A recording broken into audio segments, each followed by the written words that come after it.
So last time, or really yesterday when the last episode of this series was, I did say that I really wasn't going to be doing more weapon mods since last episode was so many weapon mods. Well, this episode is also predominantly weapon mods. There are just so many new weapon mod releases going on right now, so many mods that are a work in progress, and frankly, I don't think you'll be too upset about some of these different weapon mods. There's a bunch of really high quality ones in today's episode, just like there were yesterday. With that being said, what's up everybody and welcome to Upcoming Mods. This is a series where I show you some work in progress or just kind of in development mods by different mod authors for Fallout 4. A lot of you guys have been complaining that you don't really like the intro bit I do. So with that, if you enjoy it, consider subscribing. Otherwise, let's just jump into it. So the first mod I am showing you is going to be the Sniper Pipe Rifle. Doesn't that thing look really reminiscent of the makeshift anti-material rifle that we did get a few months ago? Regardless, this is going to be a new mod by Steampunk755. This is a mod author that actually has made a number of mods in the past, including some animations, those being animations for the MK14 and some AK-47 animations also for the handmade rifle. He definitely has proven himself as a pretty talented mod author in the animation department, but it seems like now he is trying to expand over to weapon mods. This is again going to be his video I'm using in the background, so if you want to see the full thing, I will have a link down in the description down below. Regardless, as you can see, we do have the weapon right here. It looks pretty cool again. Definitely something that's very Fallout 4-y. It has a nice kind of modern looking style, but at the same time, it looks like something that was thrown together in a wasteland environment. It does seem like he is using totally custom animations in this video. Obviously, we do have left-handed animations that did come with the varmint rifle from Axis, but I don't believe that's what this is, because if you look, it kind of doesn't move the bolt all the way back up. I could be wrong, but it definitely seems like it is interesting. Obviously, the animations look pretty on point. The rifle itself does, of course, look pretty on point. We don't really have too many visuals of the rifle. Obviously, you can see it in first person, but from a side view is where you'll really get a good idea of what it looks like. Although, again, this mod author has made some pretty good mods in the past, and he has worked on some more higher profile animations, so I'm definitely excited for this one. It seems like it's going to be pretty promising.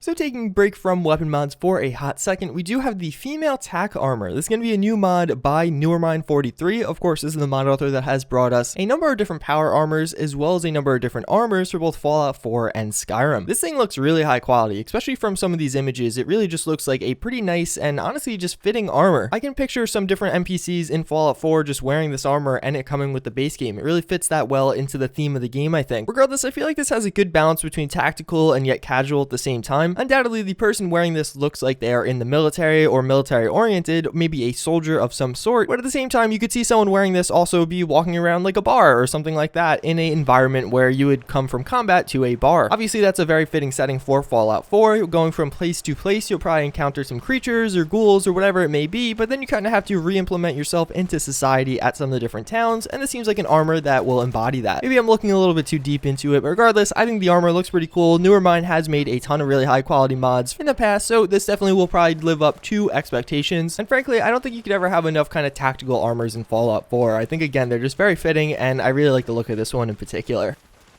So next up we have an interesting image. I don't actually think the image itself is so much interesting as some of the details it does bring. This is going to be an image from the new update of Modern Firearms. This is someone that is beta testing the mod right now, but of course Modern Firearms itself is made by Idle Sheep. This image doesn't come from Idle Sheep though. As you can see from this image, we do have an AK-556 with a ton of different attachments as you come to expect with Modern Firearms. Obviously the gun itself looks really cool, but a lot of guns from that mod do look really cool. They have probably the most expansive attachment system out of any mod in Fallout 4 right now, but a lot of people take issue for other reasons. What the screenshot author does say in a comment is what I actually find much more interesting. The exact quote is, "Yes, but this is the 2.5 beta 1.2 dev. There's a ton of new features in the upcoming release, like new weapons and animations, revised weapon stats, etc. Hopefully we can release it soon." So that's obviously really exciting, especially the animations part. In the latest release of Modern Firearms, a huge issue I had was so many weapons looked cool, but then you reload and you're like, well, that just totally ruined everything. Some of the shotguns were using rifle reload animations, like bolt action rifle reload animations, which just looked silly, and even though they had cool functionality, it really just again kind of took you out of the game and destroyed a little bit of it. Animations and weapon stats, weapons being too powerful in particular, were a big issue a lot of people had with Modern Firearms in the past, and something that now seems like it's something they're going to be working on fixing, which obviously could bring a lot of people back. I think that's very promising, and it definitely gets me pretty excited for this latest update, which I will make sure to make a video on. Regardless, whether you love Modern Firearms or hate Modern Firearms, it's always exciting to see new mods working on improving themselves.